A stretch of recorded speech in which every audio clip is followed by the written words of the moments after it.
Hello, hello. Welcome to the Pure Desire Podcast on YouTube. I am your host, Trevor Windsor. This is a weekly podcast helping you take back your life from the effects of unwanted sexual behavior and betrayal trauma. Sexual brokenness impacts us all, men and women who are stuck in shame and are unsure if healing is actually possible. Church leaders who want to help but don't know where to start. Parents who don't know how to help their kids develop sexual integrity. Wherever you're at, this podcast is for you. Through sharing stories of healing, interviewing addiction and betrayal experts, and normalizing the conversation on sexuality, we offer a clear plan for recovery and healing from the effects of unwanted sexual behavior and betrayal trauma. You have what it takes to break free, heal your relationships, and take back your life. Make sure to like, share, and subscribe to the channel. It helps us so much and really just pushes our message forward. All right, with that, let's get to this week's episode.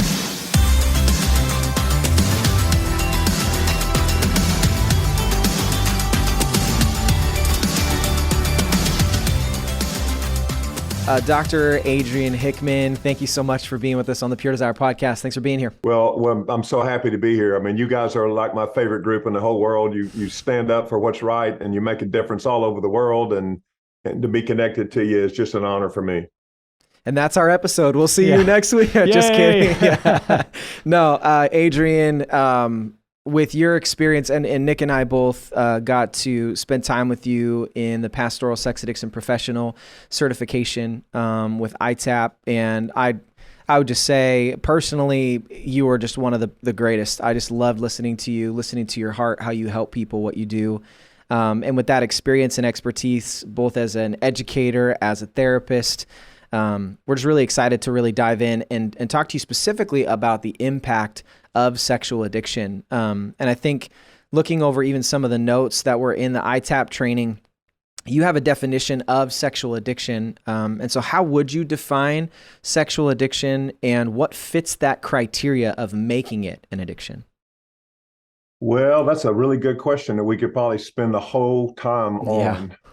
And, there are definitions of that come out of national organizations that would just say it's a genetically based brain disease of, whatever.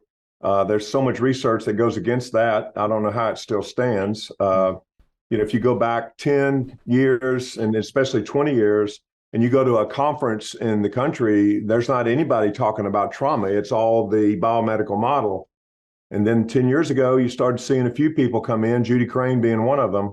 Now you don't go to any conferences without tons of presentations on trauma. So there's a paradigm shift that's happening with it. And I think the way I'd answer that, just to kind of go around my ADHD brain, is that at its core, any addiction is a coping mechanism from some kind of chronic stress, some heavy weight that you carry. And it could be unhealed big T, little t, chronic T trauma, unhealed adverse childhood experiences, or a disconnection from intimate relationships, so an isolation and an emptiness from purpose. And when you first look at it, addiction begins, as Gabor Mate says, as a solution to a problem, and then turns into its own problem itself. But I think it's a situation where somebody finds something that they do, and it almost works to take away the pain or the numbness from that unhealed stuff, if that makes sense to you. And if it was a behavior that by itself wasn't wrong, like if it was sex between spouses, if it was exercise or food or a glass of wine at night, and the purpose of it was to deal with the high anxiety of facing the underlying issues and healing that, then those behaviors would have never been called an addiction. But it's like, and of course, some behaviors are wrong from the get-go when you go to porn and adultery and blah, blah, blah. But it's like once they become an avoidance pattern, to me, that's when they enter what I would call the addiction continuum, is that I'm doing this not to cope so I can work on it, but to avoid it. That's when they enter that continuum, and that's when it becomes something on like an unstoppable train toward tragedy. And so when you look at it from that point of view, a lot of people are like, well, we gave this assessment and he was 1 point shy of being an addict. And I'm like, give me a break, get your head out of the sand. I want to find them when they're way many points below that, but they're in that direction, because then it's going to be easier to intervene with. So I would say coping mechanism for chronic stress. When I don't know if you guys have read the book, and if you hadn't, I wish you would. The Urge by Carl Eric Fisher. It's a history of our addiction, 500-year history. Oh, wow. And it kind of shows what addiction does and also parallels what the biomedical model has done with mental illness. And in it, he wrote an article in the New York Times that said it's misleading to call addiction a disease because then you're making it a medical issue. And when you make it a medical issue, you're oversimplifying a very complex problem into something that's just biological. Not only does that invisibilize a person's story and suffering, it's disrespectful to it. And so one of the things that he says in that is that addiction actually is very ordinary and connects all humanity and how we deal with self-control and our pain. And so you just think about it, something that frustrated you or hurt you in the last 2-3 days, well, what'd you do with it? It's like, get a box of Crunch and Munch, go jog, go shoot basketball, go make love to your wife or something else. And it's like, those are things that you're doing to cope. And with you two guys, you're doing it to cope while you work on the problem. But it's like, we all suffer and we all seek coping mechanisms when we suffer. But the difference in groups, who uses them to avoid and who uses them to engage. Does that make sense? Yeah, that's great. Yeah, that's such a great way of putting it. And I mean, I think listeners are already understanding why we love the PSAP training, because you just sit and want to take all these notes. And I remember for me, Adrian, it was with Ted Roberts telling me in one of my first counseling sessions, he said, we were all born to be addicted to Jesus, but we've learned to be addicted to something else. And in that, he was sharing the same heart of what you're saying. It's like our brain needs to cope with heavy things, stressful things, things we don't know what to deal with.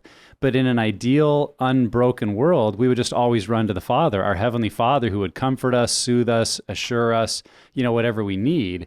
But in a fallen world, we've learned to run to other things. And when those become a pattern of avoidance, as you say, then it's addiction. I think if our world could grasp that definition of addiction, we'd have a lot better response when we realize that someone has become stuck in something, because we wouldn't kind of paint it as this extreme category of, what's wrong with you? Yeah. We would just realize, you're somewhere on the same spectrum that I'm probably somewhere on. We maybe have different issues we're using. Well, yeah, we're just using something else for the same purpose.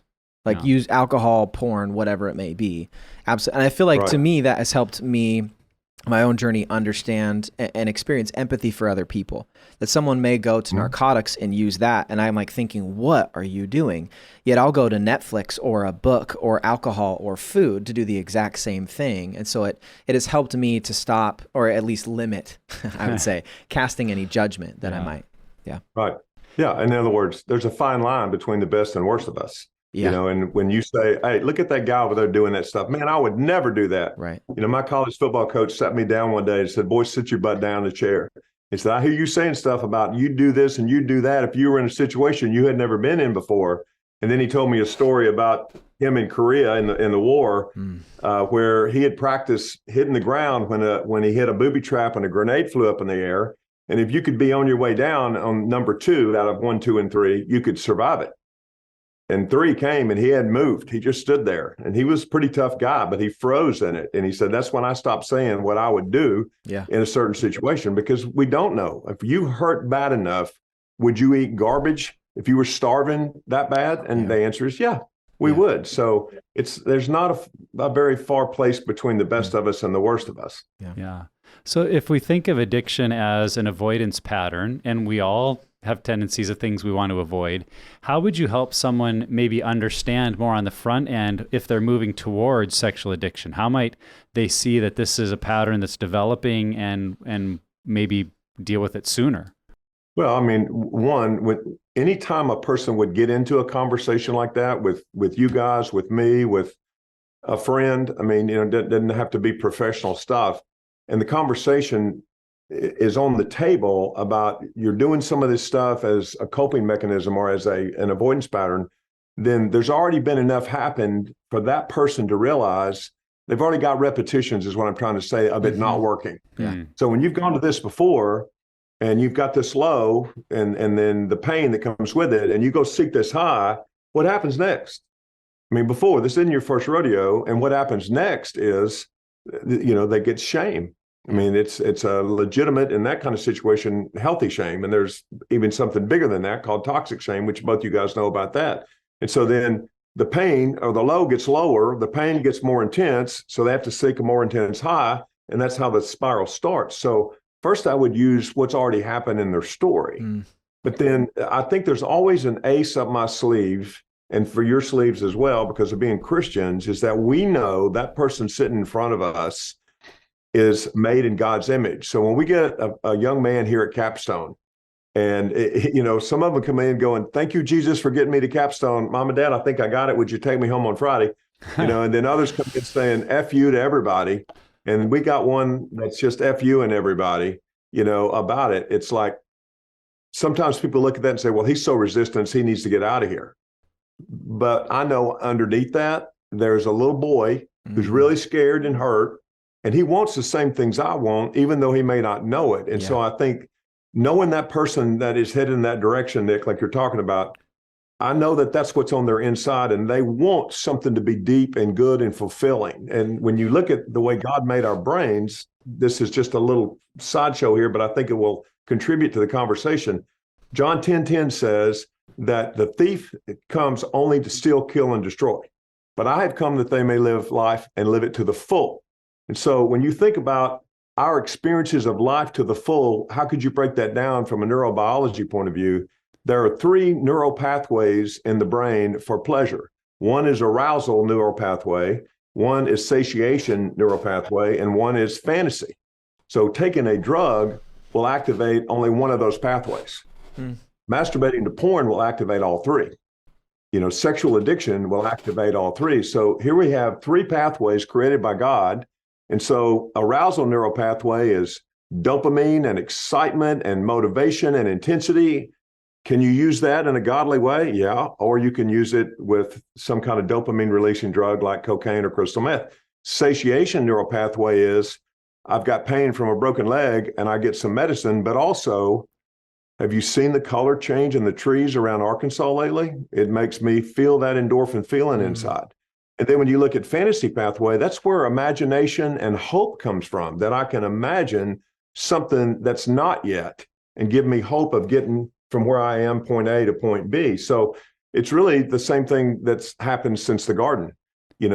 Satan never created anything. He's a creation. So it's like God created everything and everything was good. It's Satan taking the good things and using them for bad. And so to me, the same neural pathways that are used in addiction are the ones used in living life to the good and full. Does that make sense? Yeah. And I think, and I think this question really speaks to where we're at today in our culture. And I can tell you right now, like in a couple of days, I'm going to be speaking to some high schoolers, and I know that even inside the church, there's a perspective with people in high school and that young age group that porn doesn't really hurt anybody. This doesn't really damage me. This doesn't impact other people. It's just something that I do. There are no consequences.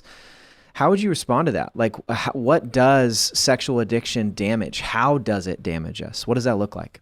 I'm working on some material on this right here because it's such a thing to me. I taught in high school and junior high for 14 years, and it's so poorly done with our churches and stuff. But it's like, what I would do first, and you may laugh at this and fire me from this program, but first I would go in and say, hey, guys, and I'm talking to boys and girls, and I'd probably do this one separately. I did this for my church on pornography, and I did 7th through 12th girls separate from boys. But it's like everybody in this room, and I'm not even going to ask it because I know it's true, would love to have the greatest sex in the world someday. That's how we're made. We're made as sexual creatures, and we'd love to have it. So I would like to work with you on how to have the greatest sex in the world. And I actually did this with a seminar that I did that had about 450 people in it, and most of them had gray hair or no hair like me. And I kind of role played this group. And so you look at it, and I'm really talking about how do you have the most fulfilling, intense orgasms possible? Well, there's 3 possibilities. One is pornography, and at the end of that, you get erectile dysfunction, and you shut down as far as sexual drive as far as a woman's concerned. The next one is just picking up good-looking people at bars and ball games or whatever and having sex, and sooner or later you get to where you can't just go pick up anybody because you lose your young stroke. And then third is long-term marriage. And research, not Christian spin and opinion pieces, research shows that people that have long-term marriages have twice the number of sexual encounters with a double sexual satisfaction from each encounter. And so I'd first go in to say, this is what's possible for you. This is what's going to end up if you go these other two paths, but this is how you can really have it. Typically, all the way back to when I was in junior high, everything was why we don't. Yeah. Why we don't do this. And instead, we flip it and go here. Now, to talk specifically about pornography with them, it's this. When fantasy is going on, somebody's watching porn or they have watched it before and they're fantasizing in their shower and masturbating. It's like a fantasy in which there is an orgasm and sexual arousal is so powerful because the sexual arousal, and especially at orgasm, concretizes that fantasy into a memory that is equal to a real memory that you actually did that. That's why you read everywhere, pornography lowers your inhibition from doing that act because it's like you've already done it. Wow. And so what's at the end of that? At the end of that is loneliness and emptiness and isolation because nothing can ever keep up with your fantasy. And so you're actually killing the thing that you may be looking for in that kind of a pursuit. And it's a fact of that. That's not a try to be holier, try to be more like Jesus. It's like cold hard fact. If you're an atheist, this is how it's going to work. Yeah. Does that make sense to you? Yeah. Yeah.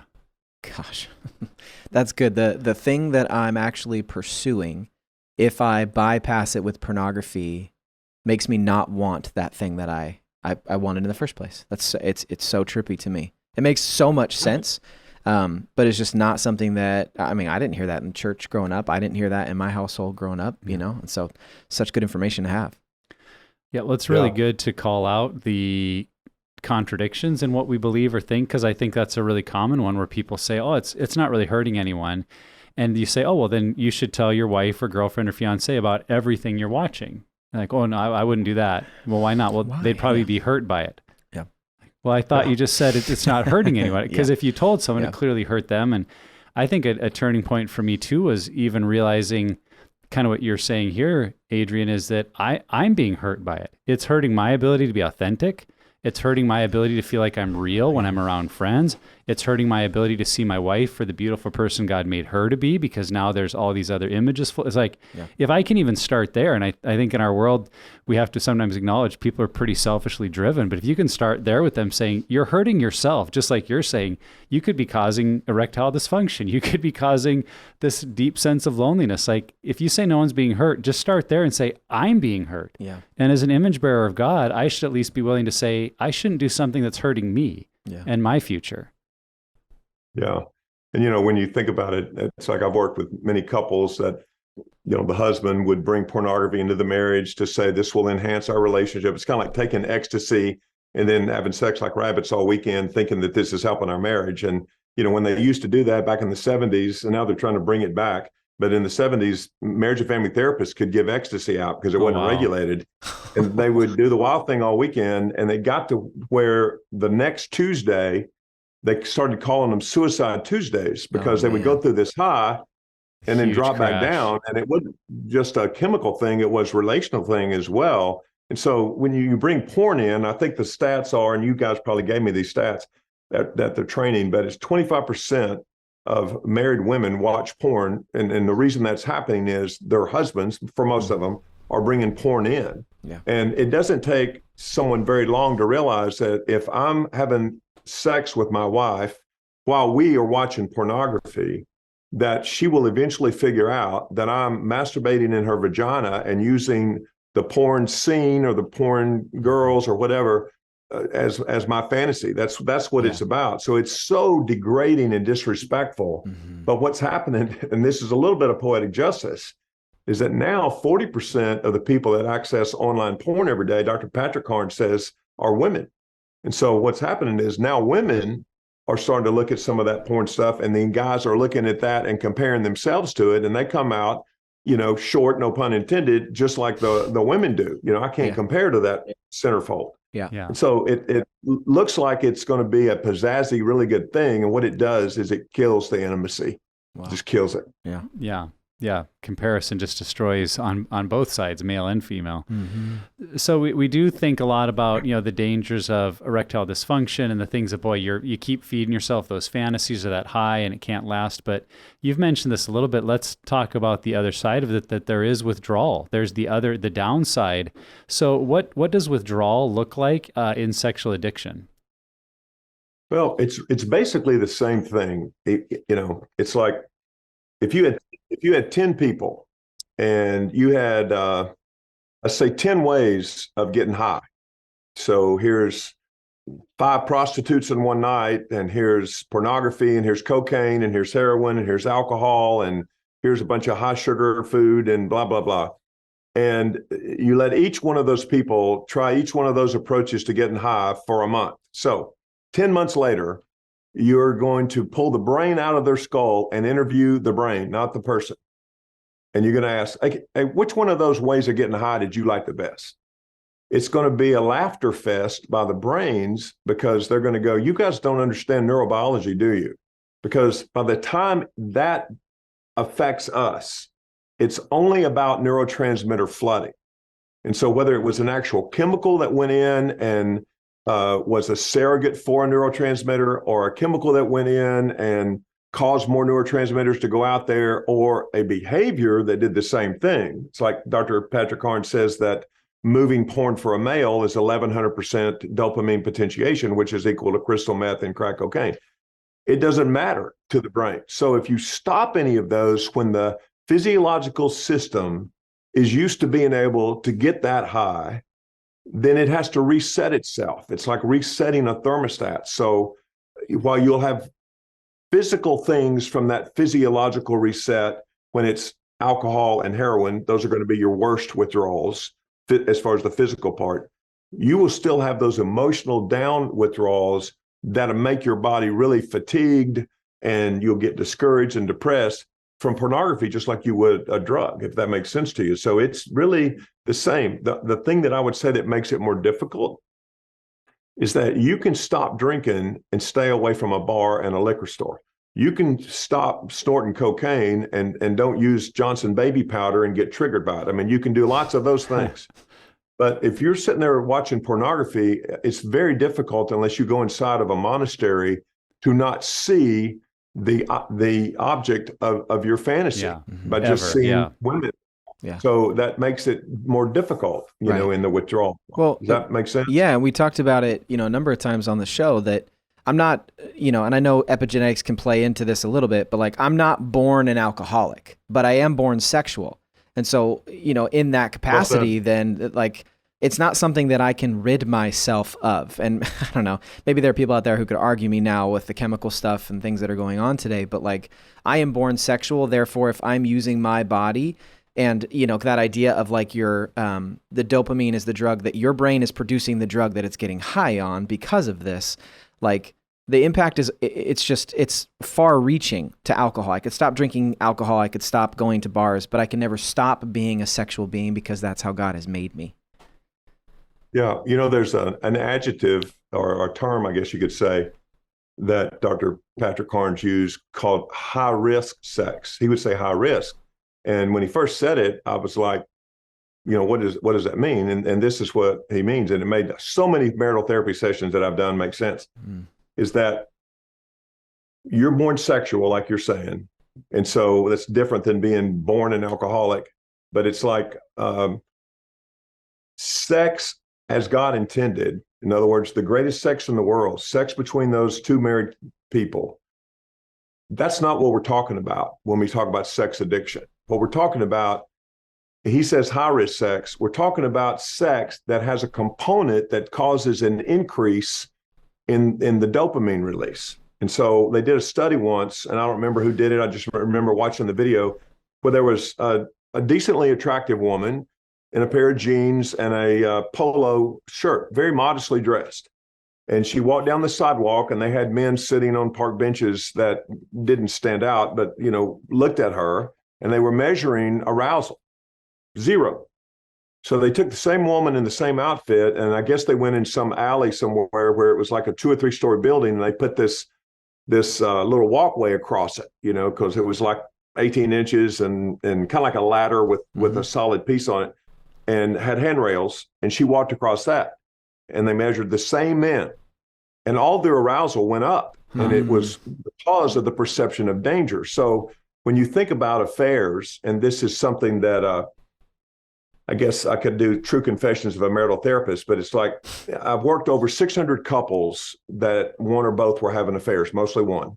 And I guess most of them have been men that had the affair, and hundreds of them, I knew the person they were having the affair with because I grew up in this town, and we're a town of 22,000. And I don't have one yet that I went inside my head. I would never say this to a client, obviously, but I never had one that I said, oh, yeah, dude, I understand that, because she's so good looking, it's killing me. Yeah. You know, it's like every single time I'm looking at him and saying, what are you thinking? Yeah. And here's what's going on with it. They talk about how intense the sex is, and boy, it's just so awesome, and she's the most wonderful, whatever. And I'm sitting here going, what is wrong with me? You know, I must be the one that needs therapy. But what it was is the thrill of the taboo of getting caught. Yeah. So you learn real quick in your career to start asking crazy questions like, what's the most out of normal place that you've ever had sex? Parking lot at church, the church bathroom, in your bed when your wife was gone to the grocery store and you only had an hour before she was going to get back. And there's hundreds of stories like that. So why do they do that? Because it's really not about sex, that we're born with that sex drive. It's about the added benefit, if you want to say benefit of it, of the adrenaline and the dopamine from the fear of getting caught, if that makes sense to you. Yep. So high risk sex is a pretty good way to say it if you can define what that means, high risk. Yeah. So in all these stories that you're talking about, we're trying to escalate the pure pleasure experience, but losing out on the overall satiation or satisfaction, which is then what leads to withdrawal. And I think that's just, again, a lot of people are not used to thinking about addiction this way, but when we start having these conversations, which we've had so many with you in our PSAP training, it's like, it just makes sense. It starts to click. It's like, man, I understand when I see it from this perspective, why the human brain and then the human person gets stuck in these patterns. And so another part of that, I think for so many of us in the training, and that you spend probably the bulk of your time on when you do the trainings, is really talking about that role of trauma when it comes to sexual addiction. And so we've talked quite a bit about the brain, but let's go back to the trauma piece of how does, simply put, how does past trauma become a driver for current sexual addiction or acting out? Well, one, I would say this, when research looks at it, someone that is an adult with an addiction, it's like 90% of them have childhood trauma. And I would probably say that's wrong. It's 100%, because a lot of times people only define trauma as the big T's. Right. And to me, most of the trauma that I work with and we work with here at Capstone are little T's with big messages of toxic shame. Not getting picked for kickball is a little T. But, if you were planning on being a pro football player and you're not good enough to get picked in kickball, that's a pretty good message of you're not good enough. So there's always going to be trauma, underneath it. And so, when you look at that, I would frame it just to kind of make it concrete, that two different guys, let's say, they unilaterally get on the internet, go to the same porn site, see the same image, and masturbate to it. I mean, hypothetically. And one of them is like, man, I feel bad about doing that. I don't want to do that again. And he stays away from it, maybe for life or for months.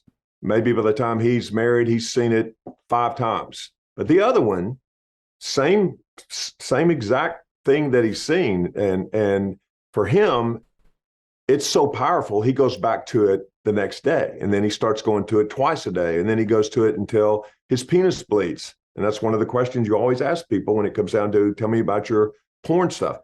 Why is that? You take trauma, and if there was a scale of the total weight of trauma, add all the big T, little t, chronic T's in there, of 0 to 100, think of that as a power factor scale.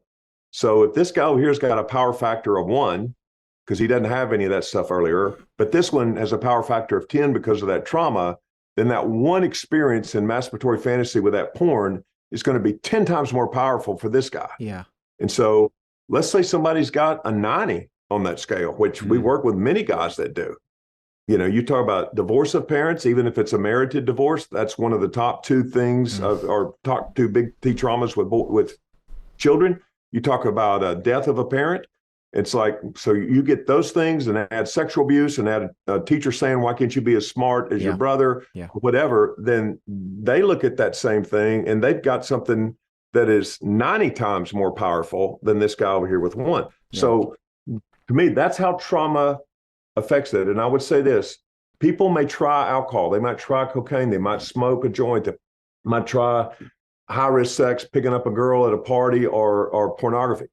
They won't get stuck in it if they don't have something underneath that is a power factor that makes it more important than it would be for someone without that. Yeah.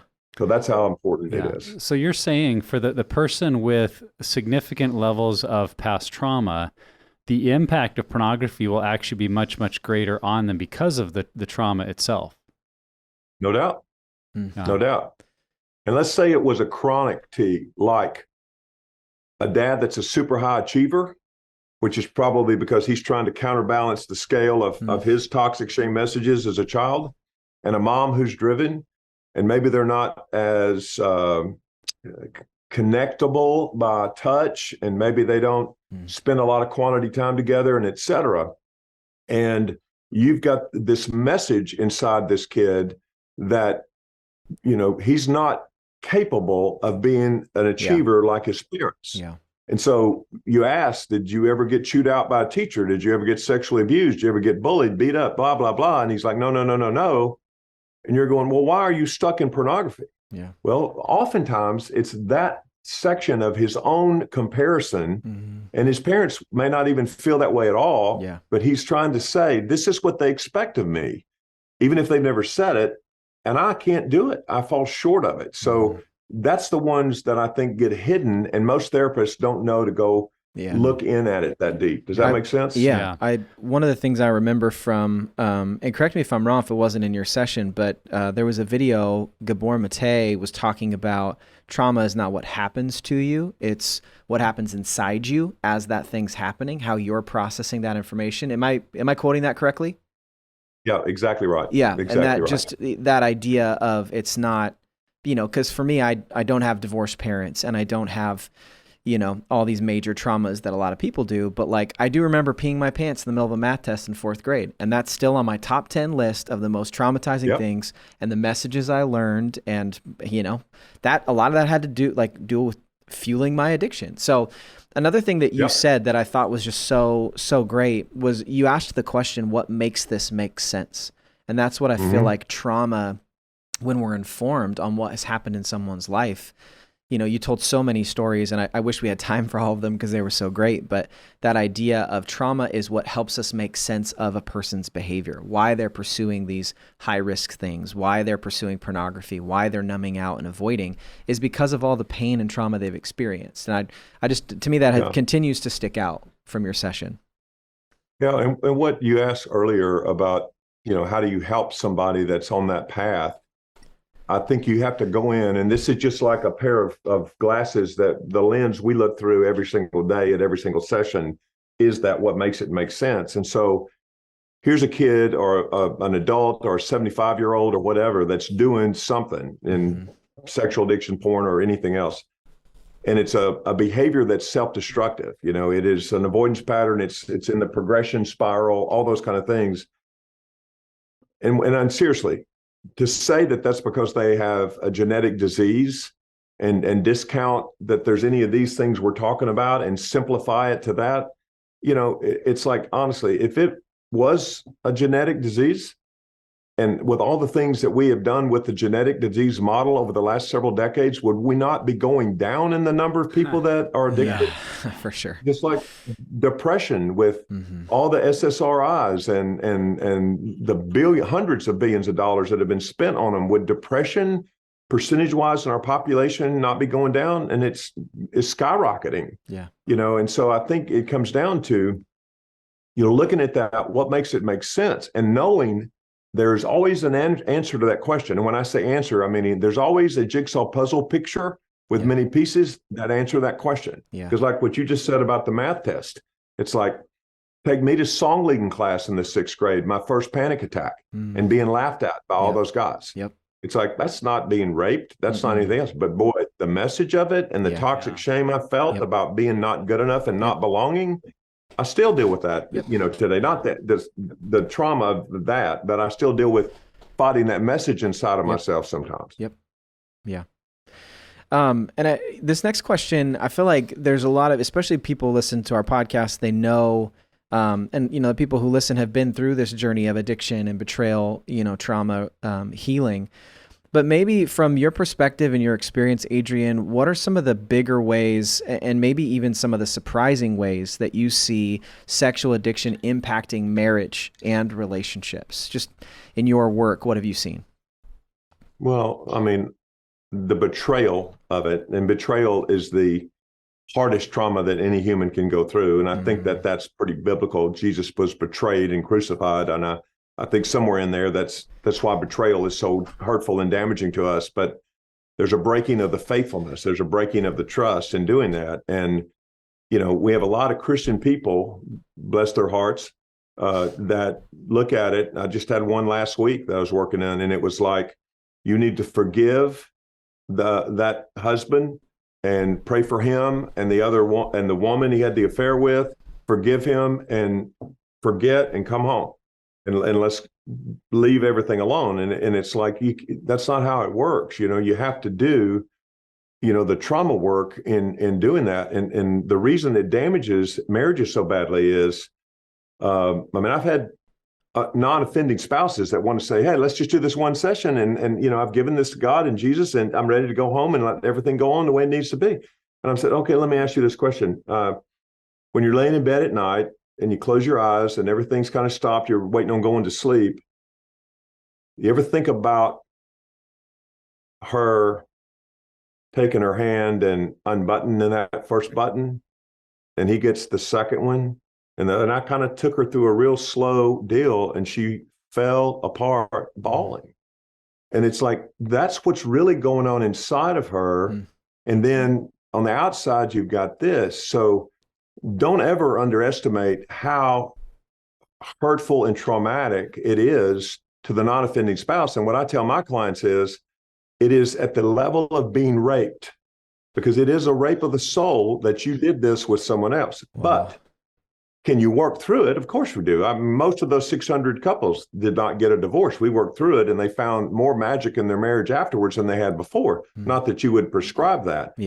But it's super damaging to that. When it comes to children, even more so. And I'll give you a couple things if you want me to, unless you wanted to stay on that a little bit. But we had a boy here once. This is how I learned this, usually from messing things up. But it's like, he was doing some acting out sexually that we're going, oh, he's got terrible sexual abuse. He's been into porn and blah, blah, blah. We couldn't find anything. He had parents that were in love, Christian people. We dug hard and could not find one thing from it. But Dad traveled all over the world. And we were like, that's the only secret place that we can see. So we need to figure this out. And I think we kind of arranged to have a conversation about a polygraph. And then he came forward that he frequents prostitutes every trip he takes and has been doing so for 20 years. So this boy grew up in an over-sexualized environment without anybody in the home knowing it was going on except the dad. So Patrick Carnes' book, Don't Call It Love, they studied 1,000 families in which one or both of the parents were addicted sexually, and usually just one. And so they go to therapy, and then they get to the point of disclosure to the spouse, if the spouse is willing, and they disclose to the spouse, and they work together while the addict continues to do their own work, and they come to a place of disclosure to the children. So if you had a secret that you wanted to keep from everybody, there's nothing more powerful than the secret of sexual addiction. You would have done anything to keep it from people. 64% of the children already knew it. Wow. The secret that you do anything. And another 20-some% knew something was going on. They just didn't know what it was. And I would venture to say The 20-some% fared worse because of the egocentrism of a child's brain. When they're young, and the younger, the worser, as Coach Moat would say on this, they're egocentric and they think things happen good and bad because of them. Yep. So this bad thing's happening. We don't know what it is. Yeah. It's got to be about me. Yeah. You know, since I don't know what it is. So that's how it kind of permeates an atmosphere in a family, even without people knowing, you know, what it is. It's just, it's so good. I mean, it's, you know, and to your point there, like, that's why a divorce, though it is so common, is so damaging to children. That whole point, that egocentric, like, and it's funny to me because we've had some conversations and I can't remember who said it, but the idea that like my 34-year-old brain is thinking about maybe if I was 6 or 7 and my parents were to get a divorce, and you would assume that a 6 or 7-year-old, it's like, buddy, it's not your fault. But I didn't have a 34-year-old brain when I was 6 or 7. I had a 6 and 7-year-old brain, and that's the only way that it processes, which then they walk through the rest of their life with that filter. It just makes so much sense. Yeah, I had a little girl in my office one time. She was 10 years old, cute as a button. Parents were getting a divorce. You know, parents wanted to send her to me to fix her, and they'd coached her. So I asked the question, knowing what she was going to say pretty much. I said, so you think there's anything you could have done to prevent your parents' marriage?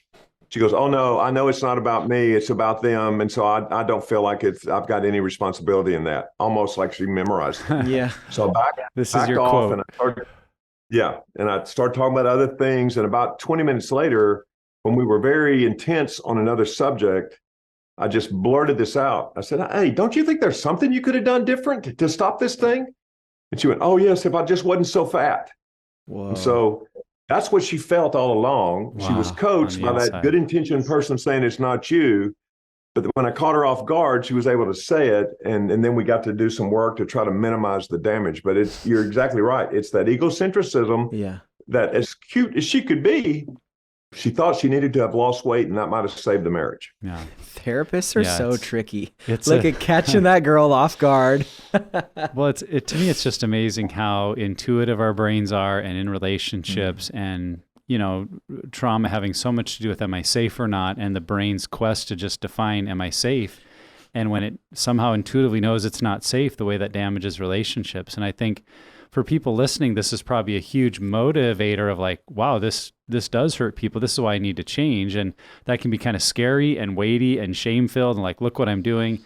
But I would also want to bring up the flip side that Adrian started to mention there of like, how many of those couples that he's worked with, and we've talked about the same thing at Pure Desire, that go through this process of facing their pain and dealing with the betrayal and walking through the trauma and doing that really hard, deep work, and then get to the other side and we'll say that really bizarre thing of, if we could change anything, we wouldn't.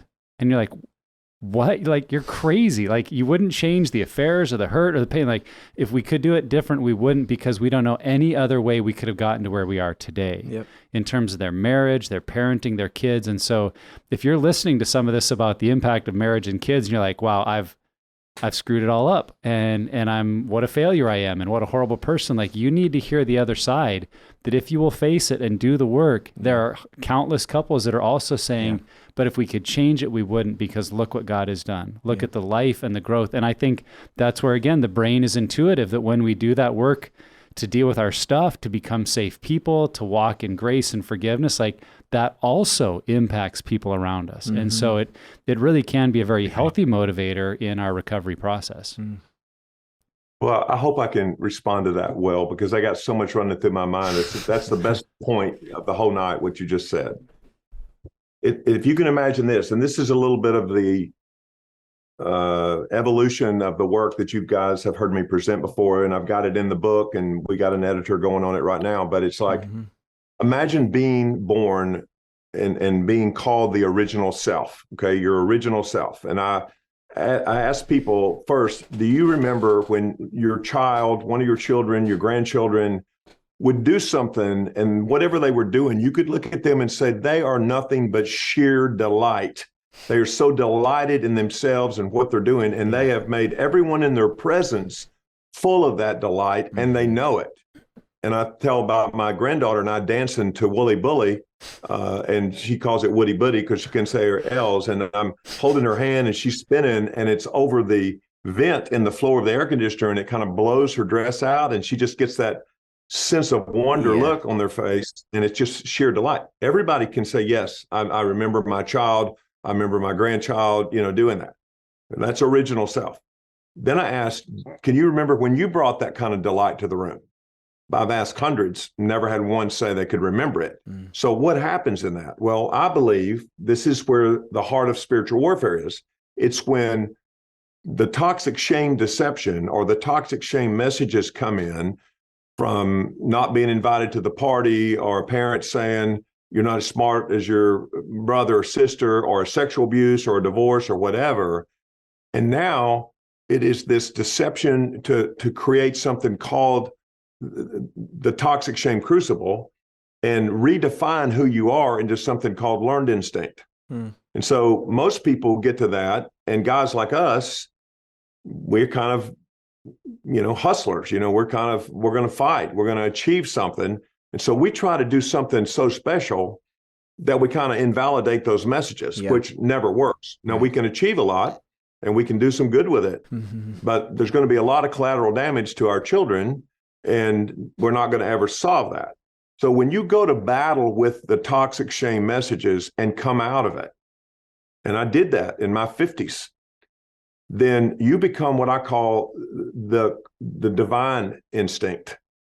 In other words, this is who God meant you to be. Yeah. And so original is pure and innocent and perfect and vulnerable and fragile and ignorant to many things. Going through this battle could destroy you, and you stay in your learned instinct. I'm not good enough. I'm not lovable. I'm bad, dirty, evil, stupid, or whatever. But if you can fight through it, you become something that is more magical than what you were in the original. So with marriages, it's the same kind of pattern. Yeah. Now, if I could magically do this as some kind of mad scientist God, two couples, and they go through life, and one gets on what they're supposed to do and grows in their marriage, and the other one gets into a sexual addiction and works through it and finds this magic. Will this one be as good as the one that didn't have it? No, they wouldn't, because that's following God's plan, to it. From day one. However, will they be better than they were before it? Yeah. They would. They may not be as far as this other one, but comparing yourself to someone else, like Jordan Peterson says, is not the question. You compare yourself to who you were yesterday. Yeah. So for them, they're better than they were. And if people could see trauma like that, they could see getting knocked out of the saddle, getting failure, if you want to look at that as a real term, as being something that you can learn and grow from, then you could completely cause transparency to happen in churches. Yeah. It's like I'm working with one right now that, she's spiritual bypassing everything, and he's not sure he wants to get back into it. And I'm like, that's where I'm going after we finish this deal. And if you could just say, this could be better than you ever dreamed it of before, if you would work through the battle of against evil in it. Yeah. It's like you don't know what you don't know until you get there and you look back and you go, man, if I'd have only known. Seriously. So take it from some guys that are walking that journey and walking with a lot of people to say there is a way of relating to your spouse, of your kids, that if you're stuck in any level of addiction, you don't realize how good it could be. Yeah. But it takes some hard work to get there. Well, and I would just say, my wife and I are in a season of some challenge with her physical health. And like we can look back on moments in our journey, in our marriage, in our parenting, where we've developed resiliency and have been able to make it through difficult times. And I'll tell you, the confidence that we have right now has a whole lot to do with those times where we look back and be like, yeah, we went through hard times, but look, we processed through it. We were surrounded by a trusted community. We pursued each other. We were open and vulnerable. And look at where we're at now. And I think that, like, I think I've almost come to this this place, and I wouldn't say I'm addicted to it, but I strive after those resiliency type of moments or experiences. Where I have more confidence in my ability to manage the storms that happen in life. And to me, it's not lost that it's showing my kids that mom and dad can do hard things, and you could do hard things too. And I think, to the question about kids and that topic, I think that that's something that our kids should see. And I think that there's a beauty in there somewhere that God designed it, that our kids are going to be aware of our mistakes, whether we share it with them or not, and that we can show and model what it looks like to make it through. those difficult times, and to trust the Lord and still pursue community and be open. Yeah. I would probably say that of the 1,800 plus guys we've worked with at Capstone and their families, I had this growing up. I used to sweep the hair out of my daddy's barbershop all the way back to when I was 6 years old, and he'd give me a nickel for the Coke machine or something. And it's like, and all these men in the barbershop, would meet me, shake my hand, look me in the eye. A lot of them would try to squeeze my hand until it broke and see if I would squeeze back. But it's like they'd say, "Hey, Adrian, what you want to be when you grow up?" And they'd start asking that kind of question that would make me start thinking about things, as you go, to the future. And so it's like, when I ask these boys here about their parents' childhoods and stories, I've got 100 stories or more from my dad. I've got 30 or so from my mom, and she had a very traumatic childhood, so I didn't get as many of those because most of hers were trauma stories. But it's like, I know those things. These boys here will say, I don't know. And so when the parents get here for family week, one of the things we've had them do is a life story. So they tell the story that's, I was born in this town and I grew up and went to the first grade at this school and all that. Well, that's kind of the logistical story. So when they get here, now we're looking for the real story. What was going on with you underneath all that? And they share it with their sons. And for most of them, it's the first time. And so that thing you're talking about knowing the battles and knowing the failures and how you came back from it and being open with it at a developmentally appropriate, level of communication. That's legacy and heritage. That's how you raise people to be good men and good women. And we have gotten to the point that I think there's a misnomer about, if I tell them I smoke pot at Woodstock, that'll make them want to go out and do it. And it's actually the opposite. If you tell them, you're open with them, it lowers the odds that they'll do that. But I'm trying not to go to where the truth probably is on this. So here's me avoiding, because I think, honestly, the real reason is we're so busy we don't have the time to do it. And that's a shame. There's some truth to that. That's a shame with it. For sure. And maybe, Adrian, some of this is parenting and the legacy we want to build with our children, with our family. But when it comes to healing from sexual addiction, what do you see tends to motivate people the most towards sexual recovery? Well, I mean, there's one that would be a idiosyncrasy with the individual. Could be individual, but from a global standpoint, I think the thing that motivates any of us to do anything hard is when someone else sees us and sees us, that believes in us. And so loving somebody's great, and everybody can love somebody and say, I love you, and put a heart on their text and all that kind of stuff. But it's like seeing someone may be more important than loving them, and that you believe in them, that there's something better in there, that this is not who you are. And so it first comes down to relationship, that somebody with relationship has got to offer an honest assessment of what's going on, because the truth will always set you free, and the absence of it will always imprison you, and then show you a better way. And if you've got a story yourself, which most people do, they just don't want to tell it, of when you were at that point in some form or fashion, maybe not with that specific thing, but that you hit the bottom in some sense, you got knocked down to the bottom, that this is what you did to come out of it. And you can see God's hand in all of it. And there's so many different things that can be in that story. So it's like power of the success story, identifying that I'm looking at you, and tell me how I'm looking at you different now that I know this bad thing about you. Do you see my eyes looking at you differently? I've said that to hundreds of boys, because I know my eyes never look at them differently. And you take what you've got in front of you and you try to make it make sense. And then if you can, and you can say, I know this other guy, and I know this story, and I know that kind of deal, and inspire them. Because inspiration gets people further than requirement, and you start requiring and all that, it doesn't really go very far. So I think it's, if you give me a scenario, I'd tell you how I'd go after it. But in general, that's what's going to probably be happening with everything. And so one of the things that we do, and I've seen it in my own private practice, is that this whole idea of getting somebody that loves you unconditionally, especially those with 4 legs and hair all over their body, called a Labrador Retriever or a German Shepherd or whatever. It's like, you'd be surprised how many people that are alone that have a dog, and I'm talking about boys here because of what we do, but also people outside of it. You know, I've worked with kids that I don't even do therapy with, that I got them to get a dog, went through their parents, and it changed their life. Wow. Why would that work? Because it sounds weird, but I'll tell you why it works. We had a 12-step meeting one night here in which a little 16-year-old boy, late bloomer, didn't have a hair on his face, and he was the one that could pick the topic that night. And the night staff were with him, and he said, "Hey guys, when you're at puppy time with your dog, and we do that separated, where they're all separated from each other at a specific spot, what things do you talk to your dog about?" Well, at first, the night staff was like, "Oh my, that's terrible."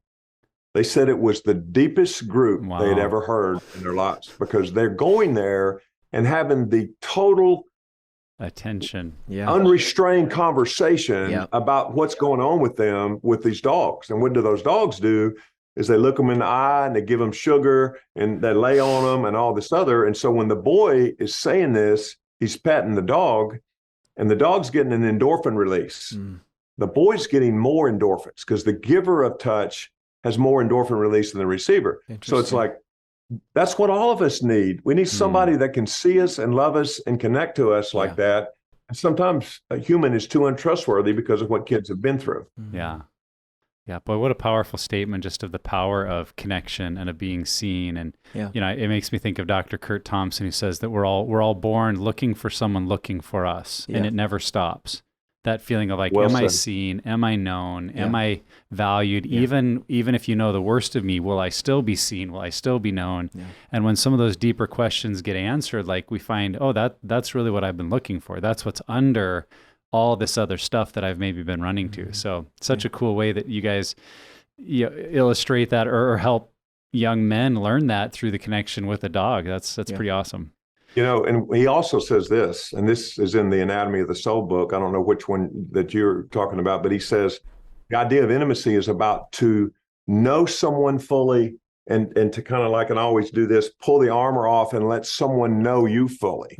So it's that, you know, I love you, dear. I love you too. But if you knew I was sexually abused, if you know I used pornography last week, you know, if you knew this, you wouldn't love me.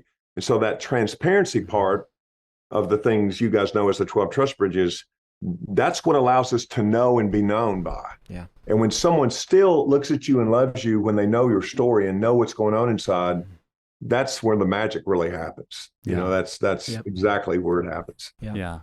Well, you mentioned in another question, we could spend a whole night on just one question, but one more here. As you've worked with, so many couples, so many young men, and working through these challenges, if you were to give someone some encouragement in terms of describing like the essential components of recovery from sexual addiction, where do you go with someone to say, here's kind of a snapshot of the essentials you need if you're going to recover from sexual addiction? What comes to mind for you? Well, first, I would say you got to deconstruct the biomedical model. You got to deconstruct the genetic thing. And here's why. Research shows that if someone buys into, I've got this gene and this disease, that their hope for being able to change goes down. And their sense of responsibility to make changes go down. It also is it's disgracing their past of suffering. And so if they're just a defect, like I've got fair complexion and freckles. So if I'm, wanting to go out there and get a tan, that's not going to work out too well. And so if getting a tan was the ultimate thing in life, I'd be pretty discouraged because there's no chance in the world that I could get it. So if they've got this thing genetically and there's no chance, they don't have a choice, then that's pretty discouraging. So first, I think you have to say, you did this to survive. This was survival stuff. This was overcoming stuff here. Now, was it smart? No. Was it something that was a sin? Probably so, with different, behaviors, especially to this degree. It's like, but the reason you did it is that it was the solution that you found in the middle of that dark cave, and you started doing it to survive. So that's called resiliency. But it's not what you wanted, because you know that the more you did it, the more shame you felt and the bigger the hole in your heart was. And so it's like, this is repairable. Matter of fact, I could sit here and tell you 100 stories of people that were in your situation or worse that are now living life to the full. So what does it take? First, I think it is to know that you can change. And that's why I say deconstruct biomedical model. And two, that the reason you got here had some nobility in it. Yeah, now, I know that sounds like I'm trying to make a donkey into a thoroughbred, but I'm not. It's like, I had a kid here once that I said, hey, I want to ask you, have you ever gone whitewater rafting and been thrown out in class 4 or 5 rapids? And he had. And I said, well, you did drown because you're standing there talking to me. What saved you? You're that good a swimmer? And he goes, no, I had this giant life jacket on. And I said, oh, so your life jacket saved you. So what would have happened if when you got down to the takeout point on that raft where the water's always smooth, you decided that, boy, this was just a glorious day. I'm going to get out here in this smooth water and just kind of frolic before we go home. And suddenly your life jacket turned to concrete and started to sink you and is going to drown you. What would you do? He was 17. They said he was a borderline dissociative personality disorder, bipolar, and conduct disorder, and one other one. He's crystal meth addict, they said. And he said, well, if that was happening, I'd take my life jacket off. He didn't say stupid, but I heard it in between the lines. And I said, oh, you would? Well, then you got all this drug stuff figured out already, right? He goes, what are you talking about? I said, well, I think you'd be dead if you hadn't used all these drugs. Because with all the trauma you've got and the hurt, I think you would have just died of a broken heart, or you would have killed yourself because the pain would have been so bad. So you did a great job of surviving that. But now your life jacket's turned into stone and it's going to kill you. So you honor the journey and the effort. That's so cool. And instead of taking a horse that's bucking everybody off and breaking its spirit, you want to harness that energy in a different direction. And you can do that honorably without, what's the word I'm looking for? Minimizing the impact of their bad behavior. They need to know, that was really bad. And you hurt a lot of people and this was wrong on the side of God.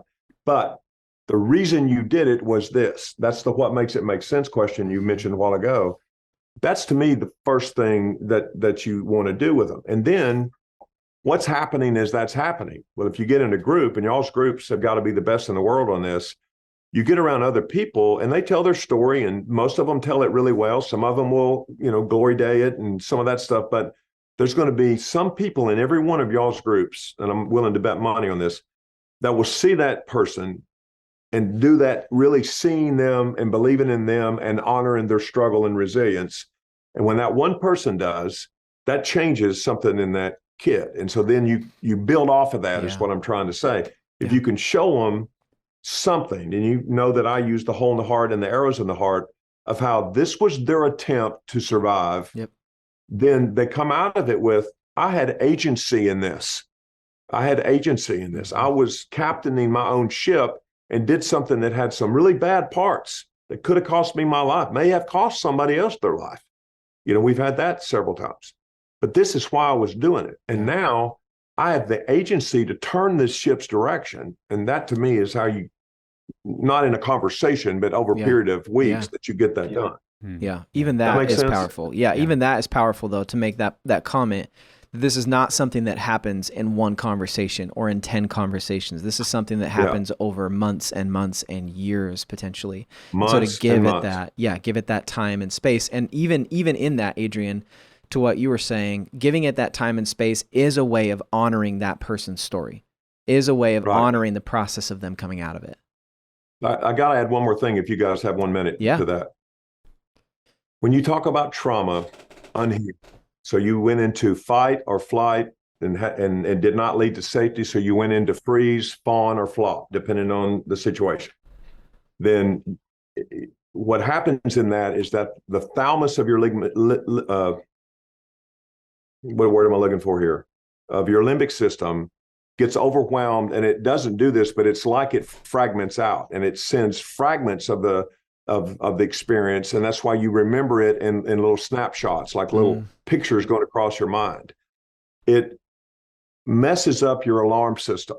And polyvagal theory, Stephen Porges, you remain in a threat state.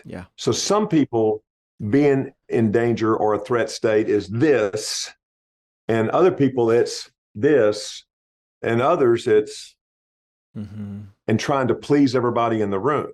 And so if I get that person in my office, which is always the person we get at first, And I try to talk about some of these things we've talked about, because you said it takes months and months, and you're right, but it's not months and months of that talk. Yeah. They first have to get their body, their physiological systems, to not be in threat state, just so they can hear you. Mm-hmm.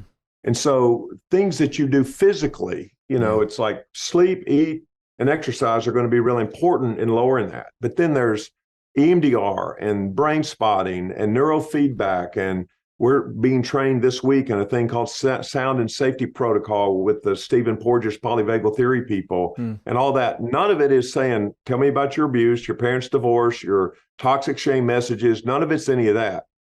It is about getting the body to calm. And so when you think about mindfulness breathing and yoga and some of those kind of things, we do a lot of this on the ropes course, where we put them in situations where they get very emotionally activated, and we try to kind of get them to be in a similar state to when some of their trauma happened and then have a different outcome. Yeah. That's not therapy as far as talking to the brain. That is physiologically calming down their system so they can talk about it. And so that's where I think a lot of therapists don't understand that it's not just your words and your questions. And when I teach, like teaching you guys in those trainings, I'm not doing that work with you. I'm giving you academic information, but I think I screw it up sometimes by implying that these words will change something. Yeah. And the only thing that changes anything, one, in that situation, is your relationship, and the words don't work until their body calms, if that makes sense to you. Totally. Well, I think we know that because of the experience in our groups, that it's not just information. We have a lot of people coming into our groups that were just bred information, and that didn't work. So it is absolutely pairing it with that experience. Adrian, just because we want to respect your time, we'll just end with this. You've talked a lot about Capstone, and we are big fans of what you do, but just for our listeners, could you educate them a little bit on what Capstone is and the approach you guys take to helping these kids? Yeah, and sorry, I didn't mean to go talk about it, but that's where my experience is for 21 years. Yeah, no, please. Capstone's 21 years. We're in our 22nd year. We're a 90 to 96 day program for young men 14 to 26. And we use what I call the core systems model. That's what the book is on, where we look at, like I've stated, the coping mechanisms. And by the way, there's never just one. Mm-hmm. There's always at least two or more. And so someone's an alcoholic, they're probably also using porn or sex or something else. And so we look at whatever they're doing as coping mechanisms, just like I stated at the beginning of defining addiction.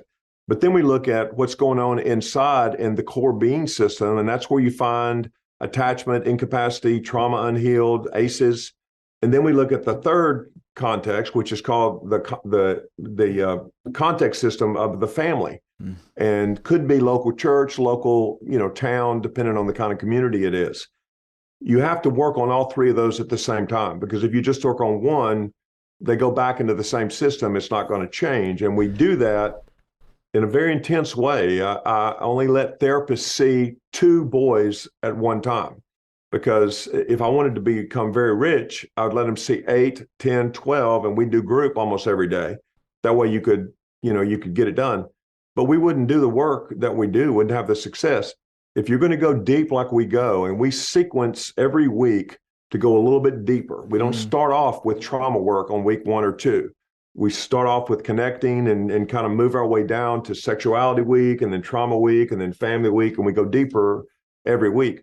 With only 2 clients, our therapist can have a full emotional muscle to be able to connect with those boys and work with their parents. I think those things, and looking at it in a bigger picture, working with families and doing trauma work with mom and dad, is the thing that kind of separates us out with it. And it's become so successful. I mean, we're a little bitty dot in a little bitty town outside of a little bitty town. And we've had kids from 49 states and 9 countries outside the US. Yeah. And it's like, we just bought a 360-acre cattle ranch that we're going to build a young women's program. It's amazing. And we're in the process right now of raising the money to do that. And it will use a lot of equine therapy and the same kind of things here, but it'll be more trauma focused, because you're going to have a lot more trauma with girls, where we've got about 50% of our boys that have been sexually abused. That'll be 95 to 100 for any given group out there. And then with that, there is a 2-week residential intensive program for women 18 and up The long-term 90-day program is 18 to 30. And then we just bought the 32,000 square foot building down here on our main drag in Searcy that we're starting an outpatient clinic in January.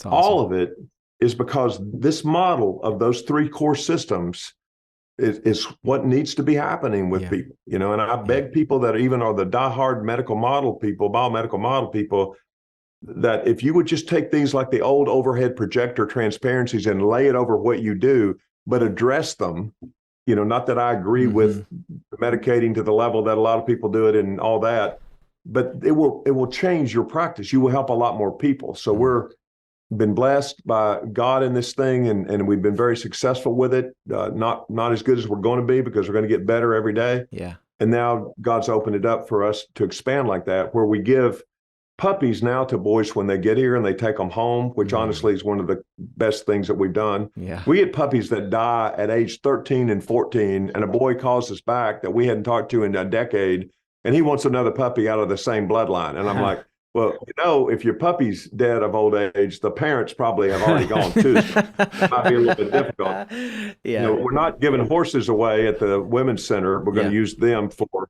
the equine therapy stuff. And so that's kind of what we do. And we're just out for the kingdom of God to make a difference. Because honestly, this has always been about my ministry. It is spiritual warfare at the tip of the spear, in my opinion. Yeah. And that's what we're going to continue to do at every level God opens the door for us to do. We believe mountains get moved, even if it's 1 teaspoon at a time. We're going to get them moved into that ocean. Yeah. Yeah, it's amazing. And if, you know, listener, if you don't know much about Capstone, you can find a lot of these things on their website. Show notes too. Learn more about the puppy program and how that helps boys. And it's really amazing to, I think, just glean from what they're doing. And, you know, Adrian, you've been talking about the book since I did Peace Up like 3 years ago. So I'm so glad it's being edited and like, get that done, because we're ready for it. We need our copies, man. Like, let's make it happen. Yeah. Yeah, if you think you're ready for it, ask my wife. She's really ready for it. I bet. Yeah, thanks for persevering. Adrian, we have treasured this time. We loved getting to learn from you in the PSAP certification program. And man, we're just big fans of the work that you're doing currently right now, the work you have done. And honestly, truly, thank you so much for just spending time with us today on the show. Hey, I love you guys personally, and tell Ted and Diane I love them too, and to keep up the good work, making a difference.